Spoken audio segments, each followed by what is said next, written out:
বামেরা master stroke দিল সবার প্রথমে। বামেদের প্রার্থী ঘোষণা হয়ে গেল সবার প্রথমে। লাল শিবিরে জোর চর্চা ছিল এবারে পশ্চিমে প্রার্থী ঐশী ঘোষ আর পূর্বে বিশ্বরূপ বন্দ্যোপাধ্যায়, কিন্তু মিলল না কিছুই। চমক দেখা দিল সিপিএমের প্রার্থী তালিকায়। বাড়ছে ক্ষোভ দলের মধ্যে। দলের নিচুতলা চেয়েছিল অন্য, হলো অন্যরকম বলেই দলের একাংশের ক্ষোভ। ঐশী ঘোষকে দলের একটি লবির পছন্দ হয়নি, যদিও দলের নতুন প্রজন্ম চেয়েছিল ঐশীকেই বলে সূত্রের খবর। এদিকে বিশ্বরূপকে প্রার্থী করা নিয়ে দলের মধ্যেই ক্ষোভ বাড়ছিল বলে সূত্রের খবর বিশ্বরূপ বন্দ্যোপাধ্যায় গোষ্ঠীর সীমান্ত চট্টোপাধ্যায়কে প্রার্থী করা হয়েছে। অন্যদিকে পশ্চিম আসনে সিপিএম প্রার্থী করেছে প্রভাস সাঁইকে। সূত্রের খবর ইস্পাতনগরীর সিপিএমের একাংশের মধ্যে ক্ষোভ রয়েছে সীমান্ত চট্টোপাধ্যায়কে প্রার্থী করার জন্য। নাম প্রকাশে অনিচ্ছুক এক সিটু নেতা বলেন, যে গোষ্ঠীর নেতারা বারবার দলের শৃঙ্খলা ভেঙেছে সেই গোষ্ঠী থেকেই প্রার্থী বাছা হয়েছিল।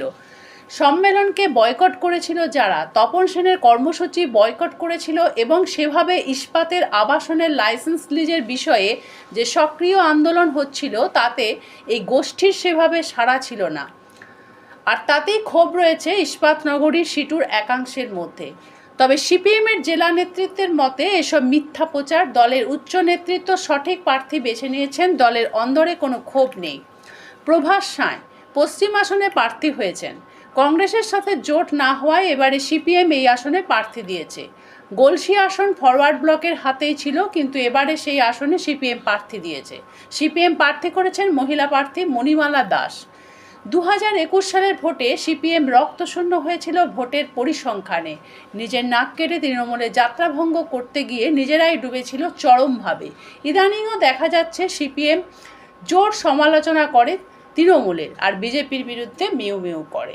এবারে কি সিপিএম নিজেদের অস্তিত্ব প্রমাণ করতে নো ভোট টু বিজেপি বলার সাহস রাখবে শিল্পাঞ্চলে, নাকি সেই মমতা বিরোধিতা করে দিনের যুদ্ধে তৃতীয় স্থান নিয়ে জনগণের সচেতনতার অভাব জানিয়ে রিগিং তত্ত্বের ছোঁয়া দিয়ে বিশ্লেষণ করবে? সময় বলবে সিপিএম নিজেদের অস্তিত্ব বজায় রাখতে পারার যুদ্ধে নিজেদেরকে প্রধান বিরোধী শক্তি স্থানে তুলতে পারে কিনা। তবে এই মুহূর্তে পঞ্চায়েত মন্ত্রী প্রদীপ মজুমদার বনাম চন্দ্রশেখরের লড়াই প্রধান লড়াই বলেই রাজনৈতিক মহলে জোর চর্চা।